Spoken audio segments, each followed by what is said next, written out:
فبأي آلاء ربكما تكذبان؟ السلام علیکم ورحمۃ اللہ وبرکاتہ۔ پنجاب کے شہر گوجرانوالہ میں ایک حکیم صاحب ہوا کرتے تھے، جن کا مطلب ایک پرانی سی عمارت میں ہوتا تھا۔ حکیم صاحب روزانہ صبح مطلب جانے سے پہلے بیوی کو کہتے کہ جو کچھ آج کے دن کے لیے تم کو درکار ہے ایک چٹ پر لکھ کر دے دو۔ بیوی لکھ کر دے دیتی۔ آپ دکان پر آ کر سب سے پہلے وہ چٹ کھولتے، بیوی نے جو چیزیں لکھی ہوتی ان کے سامنے ان چیزوں کی قیمت درج کرتے، پھر ان کا ٹوٹل کرتے، پھر اللہ سے دعا کرتے کہ یا اللہ میں صرف تیرے ہی حکم کی تعمیل میں تیری عبادت چھوڑ کے یہاں دنیا داری کے چکروں میں آ بیٹھا ہوں۔ جو ہی تو میری آج کی مطلوبہ رقم کا بندوبست کر دے گا میں اسی وقت یہاں سے اٹھ جاؤں گا۔ اور پھر یہی ہوتا۔ کبھی صبح کے 9:30، کبھی 10 بجے حکیم صاحب مریضوں سے فارغ ہو کر واپس اپنے گاؤں چلے جاتے۔ ایک دن حکیم صاحب نے دکان کھولی، رقم کا حساب لگانے کے لیے چٹ کھولی تو وہ چٹ کو دیکھتے کہ دیکھتے ہی رہ گئے۔ ایک مرتبہ تو ان کا دماغ گھوم گیا۔ ان کو اپنی آنکھوں کے سامنے تارے چمکتے ہوئے نظر آ رہے تھے، لیکن جلد ہی انہوں نے اپنے اعصاب پر قابو پا لیا۔ آٹے دال وغیرہ کے بعد بیگم نے لکھا تھا، بیٹی کے جہیز کا سامان۔ کچھ دیر سوچتے رہے، پھر چیزوں کی قیمت لکھنے کے بعد جہیز کے سامنے لکھا، یہ اللہ کا کام ہے، اللہ جانے۔ ایک دو مریض آئے ہوئے تھے، ان کو حکیم صاحب دوائی دے رہے تھے۔ اسی دوران ایک بڑی سی کار ان کے مطب کے سامنے آ کر رکی۔ حکیم صاحب نے کار یا صاحب کار کو کوئی خاص توجہ نہ دی، کیونکہ کئی کاروں والے ان کے پاس آتے رہتے تھے۔ دونوں مریض دوائی لے کر چلے گئے۔ وہ سوٹڈ بوٹڈ صاحب کار سے باہر نکلے اور سلام کر کے بینچ پر بیٹھ گئے۔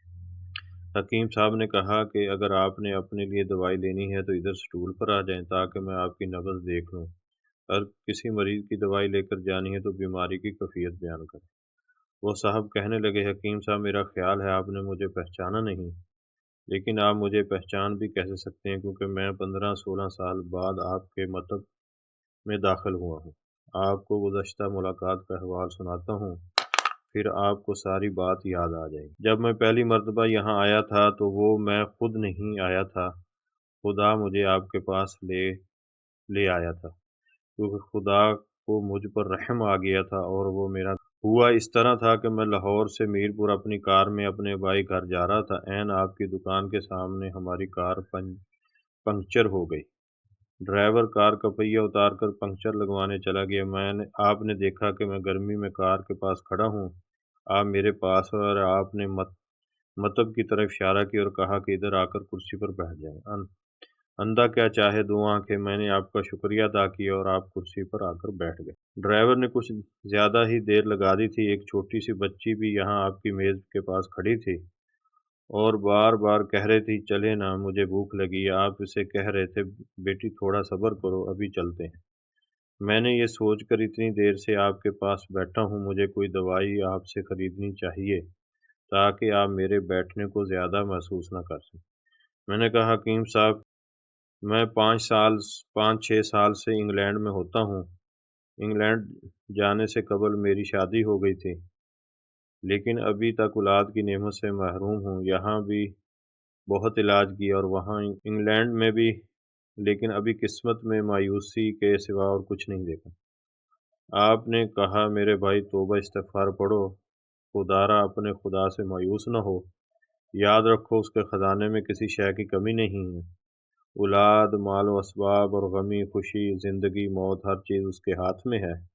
کسی حکیم یا ڈاکٹر کے ہاتھ میں شفا نہیں ہوتی اور نہ ہی کسی دوا میں شفا ہوتی ہے۔ شفا اگر ہوتی ہے تو اللہ کے حکم سے ہوتی ہے۔ اولاد دینی ہے تو اس نے دینی ہے۔ مجھے یاد ہے آپ باتیں کرتے جا رہے اور ساتھ پوڑیاں بنا رہے تھے۔ تمام دوائیاں آپ نے 2 حصوں میں تقسیم کر کے 2 لفافوں میں ڈالیں۔ پھر مجھ سے پوچھا کہ آپ کا نام کیا ہے۔ میں نے بتایا کہ میرا نام محمد علی ہے۔ آپ نے ایک لفافے پر محمد علی اور دوسرے پر بیگم محمد علی لکھا، پھر دونوں لفافے ایک بڑے لفافے میں ڈال کر دوائی استعمال کرنے کا طریقہ بتایا۔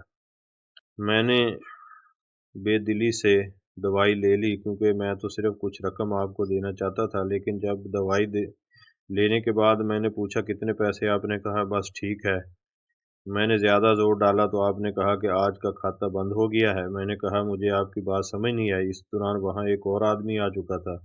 اس نے مجھے بتایا کہ کھاتا بند ہونے کا مطلب یہ ہے کہ آج کے گھریلو اخراجات کے لیے جتنی رقم حکیم صاحب نے اللہ سے مانگی تھی وہ اللہ نے دے دی ہے، مزید رقم وہ نہیں لے سکتے۔ میں کچھ حیران ہوا اور کچھ دل میں شرمندہ ہوا کہ میرے کتنے گھٹیا خیالات تھے اور یہ سادہ سا حکیم کتنا عظیم انسان ہے۔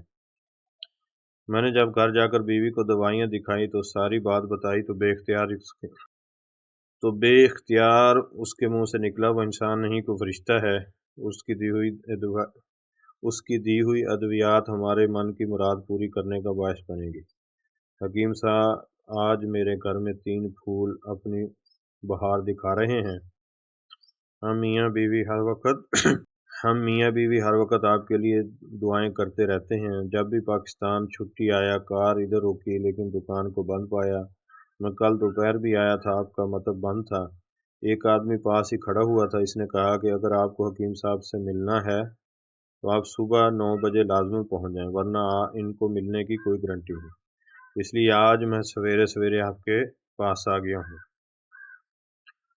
15 سال قبل میں نے آپ کے مطب میں آپ کی چھوٹی سی بیٹی دیکھی تھی تو میں نے بتایا تھا کہ اس کو دیکھ کر مجھے اپنی بھانجی یاد آ رہی ہے۔ حکیم صاحب ہمارا سارا خاندان انگلینڈ سیٹل ہو چکا ہے، صرف ہماری ایک بیوہ بہن اپنی بیٹی کے ساتھ پاکستان میں رہتی ہے۔ ہماری بھانجی کی شادی اس ماہ کی 21 تاریخ کو ہونا تھی۔ اس بھانجی کی شادی کا سارا خرچ میں نے اپنے ذمہ لیا تھا۔ 10 دن قبل اسی کار میں اسے میں نے لاہور اپنے رشتہ داروں کے پاس بھیجا کہ شادی کے لیے اپنی مرضی کی جو چیزیں چاہے خرید لیں۔ اسے لاہور جاتے ہی بخار ہو گیا، لیکن اس نے کسی کو نہ بتایا۔ بخار کی گولیاں ڈسپرین وغیرہ کھاتی اور بازاروں میں پھرتی رہی۔ بازار میں پھرتے پھرتے اچانک بے ہوش ہو کر گری۔ وہاں سے اسے اسپتال لے گئے۔ وہاں جا کر معلوم ہوا کہ اس کو 106 ڈگری بخار ہے اور یہ گردن توڑ بخار ہے اور وہ بے ہوشی کے عالم میں اس جہان فانی سے کوچ کر گئی۔ اس کے فوت ہوتے ہی نہ جانے کیوں مجھے اور میری بیوی کو آپ کی بیٹی کا خیال آیا۔ ہم میاں بیوی نے اور ہماری تمام فیملی نے فیصلہ کیا ہے کہ ہم اپنی بھانجی کا تمام جہیز کا سامان آپ کے ہاں پہنچا دیں گے۔ شادی جلد ہو تو اس کا بندوبست خود کریں گے۔ اگر ابھی کچھ دیر ہے تو تمام اخراجات کے لیے رقم آپ کو نقد پہنچا دیں گے۔ آپ نے نہ نہیں کرنی۔ آپ اپنا گھر دکھا دیں تاکہ سامان کا ٹرک وہاں پہنچایا جا سکے۔ یوں گویا ہوئے محمد علی صاحب آپ جو کچھ کہہ رہے ہیں مجھے سمجھ نہیں آ رہا، میرا اتنا دماغ نہیں ہے۔ میں نے تو آج صبح ہی جب بیوی کے ہاتھ کی لکھی ہوئی چٹھی یہاں کر کھول کر دیکھی تو مرچ مسالے کے بعد جب میں نے یہ الفاظ پڑھے تو بیٹی کے جہیز کا سامان، تو آپ کو معلوم ہے میں نے کیا لکھا؟ آپ خود یہ چٹ ذرا دیکھ۔ محمد علی صاحب یہ دیکھ کر حیران رہ گئے کہ بیٹی کے جہیز کے سامنے لکھا ہوا تھا یہ اللہ کا کام ہے، اللہ جانے۔ محمد علی صاحب یقین کریں آج تک کبھی ایسا نہیں ہوا تھا کہ بیوی نے چٹ پر چیز لکھی ہو اور مولا نے اس کا اسی دن بندوبست نہ کر دی ہو۔ واہ مولا، واہ مولا، تو عظیم ہے، تو کریم ہے، تو عظیم ہے، تو کریم ہے۔ آپ کی بھانجی کی وفات کا صدمہ ہے، لیکن اس کی قدرت پر حیران ہوں کہ وہ کس طرح اپنے معجزے دکھاتا ہے۔ حکیم صاحب نے کہا جب سے وہ سنبھالا ہے ایک ہی سبق پڑھا ہے کہ صبح ورد کرنا ہے رازق رازق تو ہی رازق، اور شام کو شکر شکر مولا تیرا شکر۔ تقریر اچھی لگے تو اس کو ضرور شیئر کریں اور لائک بھی کریں اور چینل کو سبسکرائب کریں۔